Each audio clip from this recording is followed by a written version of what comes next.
just going to start with this up here. Last time it did not like the signal. I love how you can see my youngest bike in the back. It used to be like a regular thing in the back of the car. I don't know if it was in the older videos when I was driving the Explorer, but usually his bike was in the back of the car.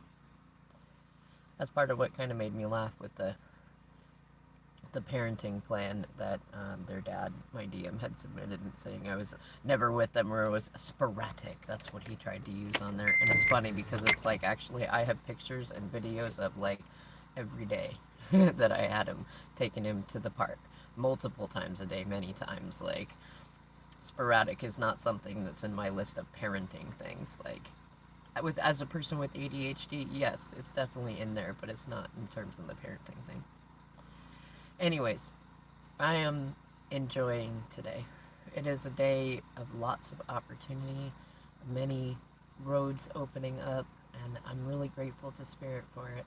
And to you all. Like, I love the comments that you put on there. I think Melanie, you were saying like a warrior-esque, like watching the stuff that I'm doing. Thank you for watching. Thank you for seeing me.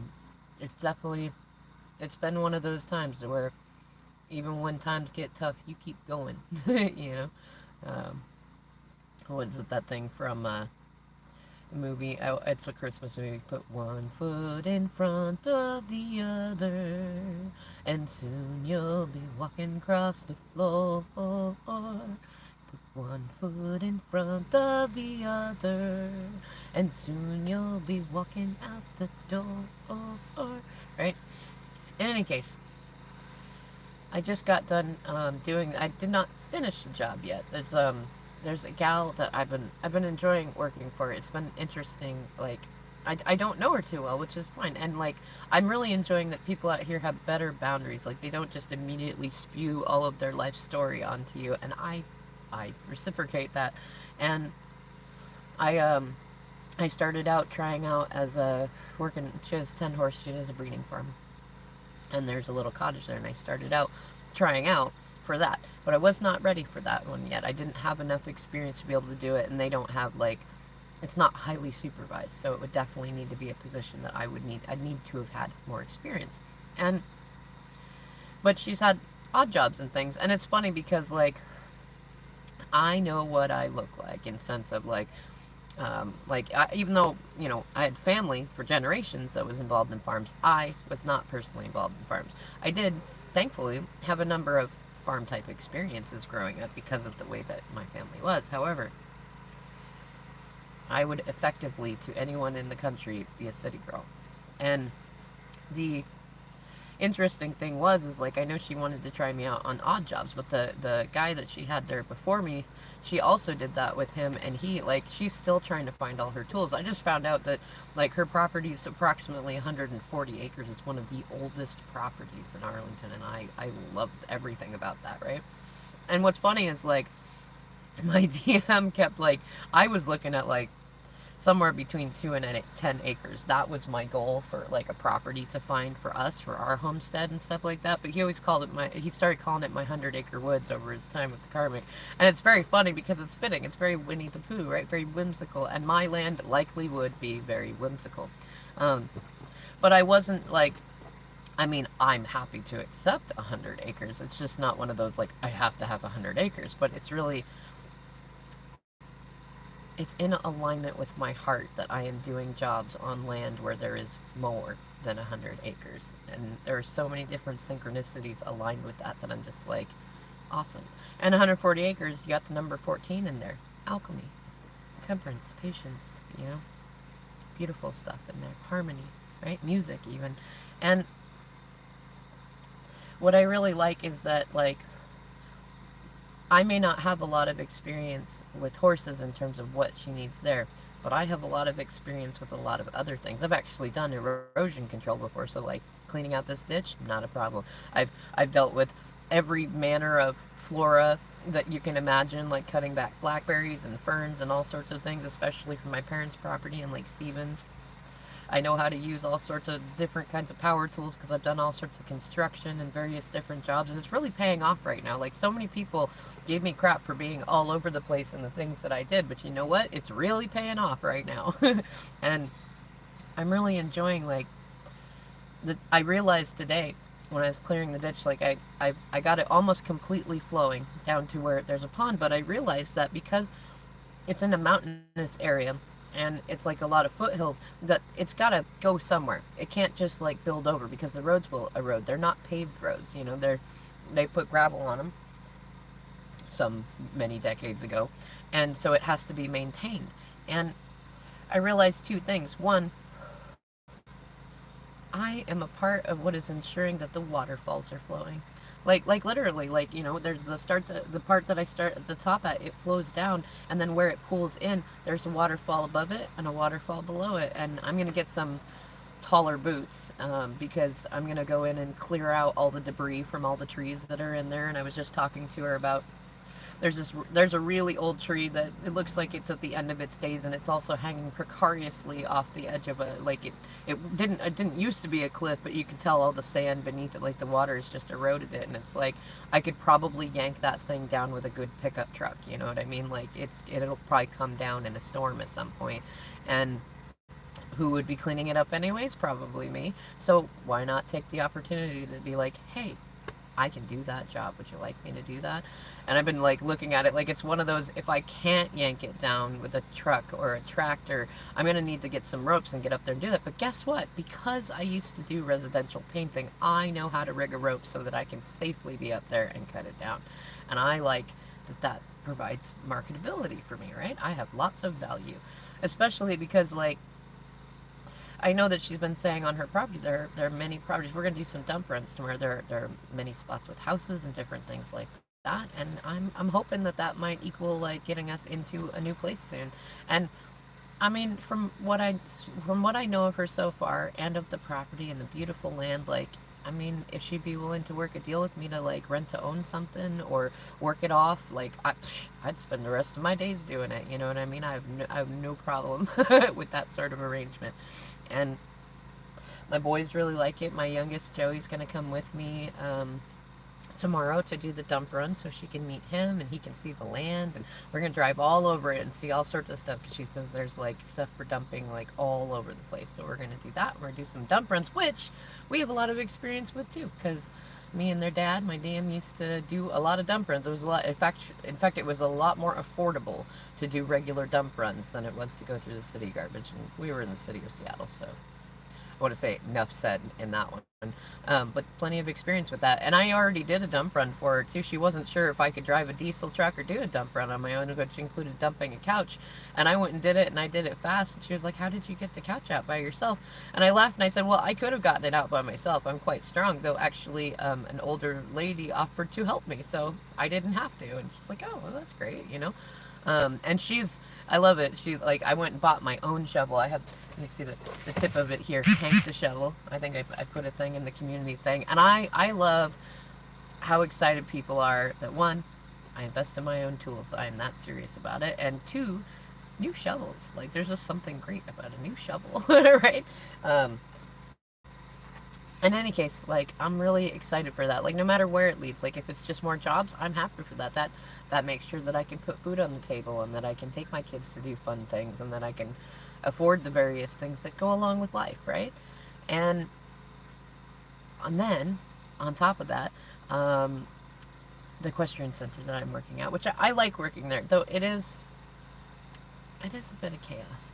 I'm not going to go into a ton of details, but what I do like is that because being new, that means I bring a little bit of my own chaos into the mix. You know what I mean? Whenever you have a new person, I know this from being management before and hiring and training new people, there's always a little bit of extra chaos with a new person, especially someone who is brand new. Though I've been working my butt off. Like, you know, I took my oldest there, and he's like, wow, that's like, it's a lot of work. Even short amount of hours, that you have to get so much done in a certain amount of time, you know? And so, like, what I like is that they're, you know, I may not be perfect at the job that I do, but I've been reliable. I show up early and on time, unless and I let them know when I can't be. And it's been really nice to get in there, and I'm going to be doing more work with them, which is nice. I have another place that I'm working with. I'm waiting for that schedule to even out a bit at a different horse place where they need an actual groom. Like, I'm actually considered a stable groom in the fact that I do, I do hay and feeding and different things like that for the horses, but an actual groom is a different job. And I really like that. I get to learn about tack and grooming and different things like that. So I'm hoping to add that in as like another more consistent part-time job. But I'm waiting on that one, not just because I'm waiting for the schedule to even out, but because a friend hooked me up with a place that has alpacas and llamas that is out here, and they do tours. And they have a fair amount of work around their property that's like clean this up, go to the dump, clear this out, muck that stall, do that stuff, and I'm good at that stuff, so I'm happy to start with that. And then they're going to train me how to do alpaca and llama tours, which I only know like this much about it, but I'm going, a llama tour guide? Like, awesome. And even my boys are very amused by that because their dad, my DM, has a big thing about llamas. It's very funny. And so it's like, I mean, I look at the opportunities that come my way and I take the ones that feel good. It wasn't something that like I went out like looking for. I just told people I was open to doing that because, llamas, right? And they really like that idea. And my youngest is already like, hey, maybe I could, after you get used to it a little bit, I could come with you and I could help you give tours, and maybe Eamon could do it too. And I was like, I mean, that might not be a bad job, especially for a 17-year-old, right? To do tours and things. But we'll see. I typically, like, I tell them, like, when I'm starting a new job, I go alone so that I can see what it's like, meet the people, get an idea of what it's like. Is this a good environment to bring my children around? You know what I mean? Because you just never know. Um, so it'll be a little bit before we make that decision. But I love how excited that they are about it. And I love looking at my resume as it is right now, like working at an equestrian center as a stable groom, like doing all sorts of stuff with horses. And I do a lot of maintenance stuff there. And then working on the horse farm, doing a lot of maintenance stuff. And like, and then llama tour guide, like alpaca tour guide, like heck yeah, like look at that, and then being wickedly divine feminine, like that's there too. What I was thinking about too, what popped back into my mind is what I like is what I am learning also about like what it takes to care for large properties and businesses that are, that include livestock and boarded animals and things like that. Like those are various different avenues that I could look at in terms of like creating stability for my family. And I have been looking at them. But like even just, working on the 140-acre property, it's like, okay, so like I can look around and go, okay, so there are almost no paved roads. It's pretty much all like gravel roads and things like that. The signal spotty here and there, and there's a lot of it. Like when you have land, you have to take care of the land. You're a steward of the land, and things like making sure that the ditches are clear, make sure that those gravel roads don't erode away, and you don't get a bunch of big potholes in them and stuff like that. Like that takes regular work, and it's definitely not something that just one person can do alone. You want multiple people to be helping with that sort of thing, and I like getting to see how that works. Like, and also getting to see how some does their thing. Like part of it, you have a horse breeding farm, and she might have other things on other parts of the land. I don't know, but I do know that I like learning about it, and I like being a part of the team that gets to help maintain it. You know what I mean? It's like, okay, so like this is spirit helping me look at, okay, so what do I want? I want land, and I would like a lot of land if I can, but I want land. I want to know what it takes to care for it. I want to know, like who would I have to look at hiring on? What would I need in order to care for it? Because a lot of people just look at like, what do you need to buy it? But that's not where it stops. And I've been looking, my plan for the 100-acre woods has been, going on 10 years. It was supposed to be one that I was going to do with my DM and family, but he had his Cancerian freakouts, and it's okay, it's adorable. But I'm still looking at that. Like, what are the things that I don't know that I need to know in order to get this? And I know that part of the scenic routes and detours that Spirit has taken us on have been so that I can learn things like that. Like this 10-acre hobby farm that we're on, like that was a step up, and I've learned various different things about, what it takes to care for that land. And I haven't been able to help out on it as much as I wanted to because work's been very busy, and then there's, as y'all have seen, a lot of stuff going on with the kids. But I still learned a lot and still am seeing a lot and experiencing a lot and saying, okay, like, these are the different things to work with. There's wells and unincorporated areas for the cities and this and that and various different things to take care of. And what I like too is while this stuff is all like coalescing and coming in, and I'm able, like, it's coming in a good flow where I can, like, as each thing comes up, instead of, where it was like 6 months ago where it was like it's right now and I have to deal with it right now. Now it's kind of coming in and it's like, okay, here's a thing and I need to make a decision soon, but not immediately. So that gives me a minute to decide. And I'm glad because, the parenting plan and stuff is in. And what I really, really like is that the parenting plan and having things in with the courts where the things can be documented really, really makes my life easier because I was already in alignment with, what they wanted. My youngest and I actually were just talking. I sent his dad an email. He's not been getting back to me yet. The court app is spendy, and so there's a whole number of things going on with that. But I'd asked him, like, do you know if you have any plans with dad over the next week, because you are on spring break, and the court app, the parenting plan specifically said you should lean on each other as parents in times when one is not available to take care of the kiddo, like. And for the most part, I can bring my youngest to work with me. And times that I can't, he'd be with his actual brother. And they, like, even in the parenting class, it said, like, kids are more likely to get either emotionally or physically abused with step parents and step kids or other family, extended family. And considering all the pirates that we have on both sides of the family, I think times that we can lean on each other are definitely better. And I like that, I was already in alignment with them. I did look up a lot of stuff over the last 38 months to see that I was, but I already was, I want to do what's best for the kiddos. And what I like is, like, now things can be documented. They can be in a place to where it's not frustrating. There's no, like, you know, uh, trying to wrestle for power over things. It's very simple communications. And they are very clear about what you're supposed to work on is what is best for the kids, not necessarily what is best for all the adults or all the third parties or all the new stuff, which really, really makes me grateful that I did not dive right into dating, that I'm comfortable without that sort of stuff. I'm good just who I am, and that I do not have the family connections that I once did. So there isn't any, like, struggle for power on my end. It's just a matter of, well, is the boy's dad going to do what's best for the kids, or are we gonna play more pirate games and have to go through the courts some more? I hope not. I think he's probably going to work with it well, especially because really it can make his life a lot easier too. Like, it's between me and him, it's like I've had a number of people that have been like, "What do you two not get along?" And it's like, actually, funny enough, we get along just fine.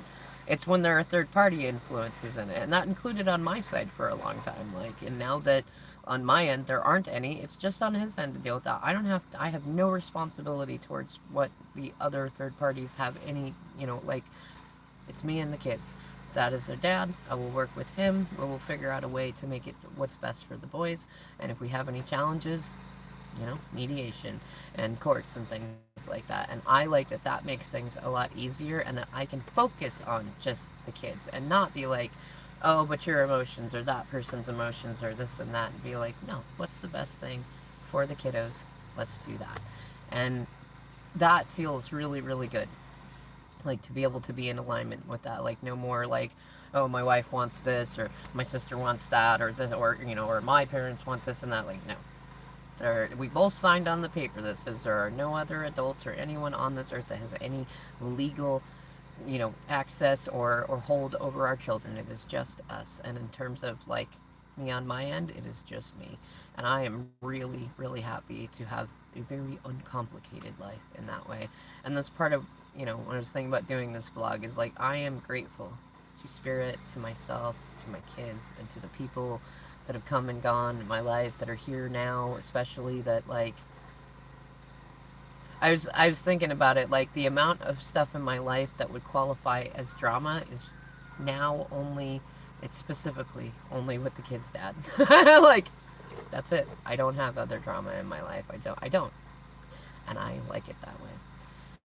Anyways, y'all, if you've been appreciating my vlogs, thank you for hitting that like button, and I'll see you in the next video.